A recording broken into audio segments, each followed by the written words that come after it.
So everyone knows that the Microsoft Surface is the Windows 8 tablet that everyone's talking about, but is it the best slate? We have a device here from Lenovo. This is the ThinkPad Tablet 2 that we think is the best Windows 8 tablet on the market, and Abram Pilch actually did the review for us. Abram, why don't you just walk us through why we think it's the best that's out there? Well, first of all, it's extremely lightweight. It's only 1.2 pounds. That's about 0.3 pounds lighter than the iPad, even though the screen at 10.1 inches is bigger than the iPad's 9.7-inch screen. We also love this for its battery life.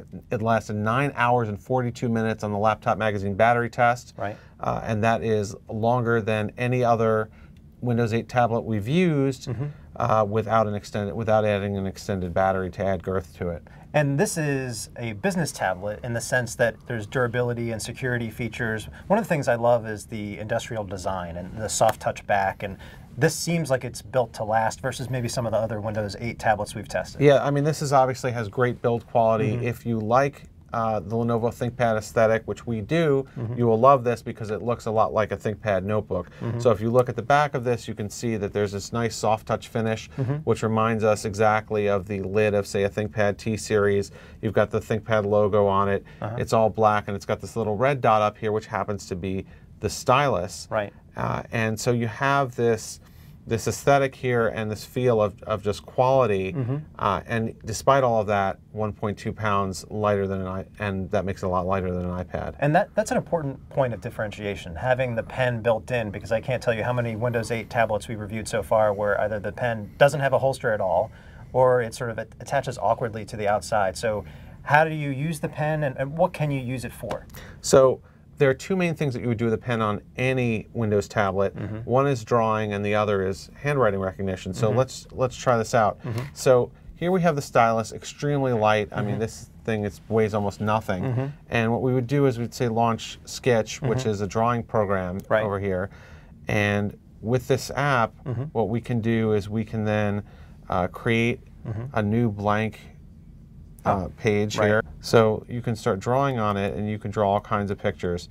Now, one of the things that we did notice is, depending on the app, there may be a little bit of lag. There's not a lot of lag in this app, but in OneNote, for example, we saw a little bit of lag in between when you move the pen and when you actually see the letters, maybe half a second.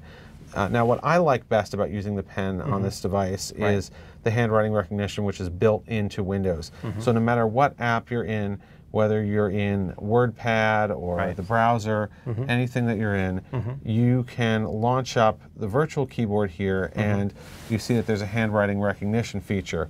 So you can just use it right here? So you can just use it right here, and it will do OCR on your words, and will turn them into ASCII text. And it works really quite well. And you'll see that it inserts it even into... my chicken scratch works. Even your chicken scratch inserts it into whatever field you're using. So the real key benefit to this is that you can do standing productivity with this. If you're waiting in line, if you're standing around, you can't sit down, this is a great way to do data entry on this device. The other thing that we like about this device, besides the pen, of course, we really like the screen.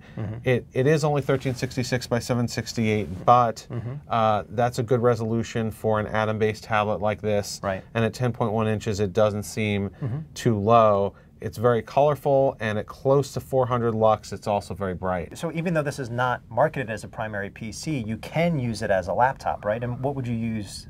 Can you plug it into a keyboard? So there's a special Lenovo keyboard that's available for this. It doesn't plug in per se. It is a Lenovo keyboard. If you see here, it has a very similar look and feel to a ThinkPad notebook keyboard. So this is $120, and what you get here is the Bluetooth, so you can stand this up, but it doesn't lock into place, so you wouldn't want to keep this on your lap like you would with a Surface. Over here, what we have is very interesting. It looks like a pointing stick, but in fact it is an optical track point, so it doesn't actually move. Your finger moves the pointer, and it recognizes it optically.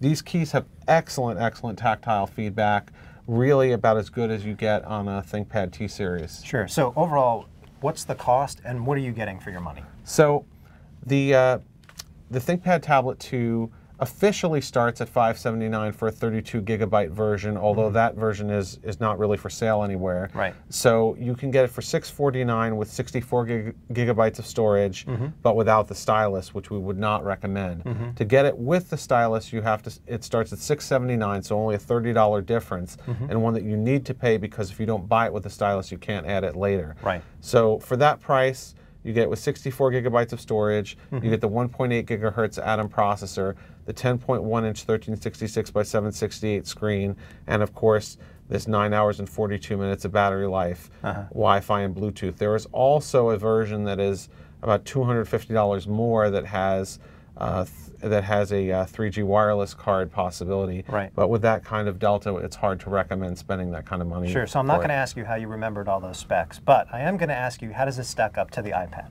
So obviously, the iPad has a huge ecosystem of apps, but this allows you to run all of your PC applications, all of your desktop applications.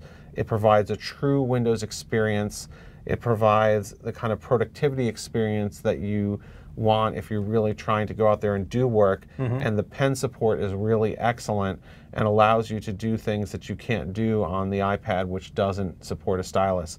So for content consumption, I think you got to go with the iPad, which is less expensive and has a bigger ecosystem of games, and of course has a better screen for movie viewing. But if you want to be productive, this is a really, really great choice and the best choice among Windows 8 tablets so far. Wow. Okay, so that's our video review of the ThinkPad Tablet 2 from Lenovo and why it's our top pick among Windows 8 tablets.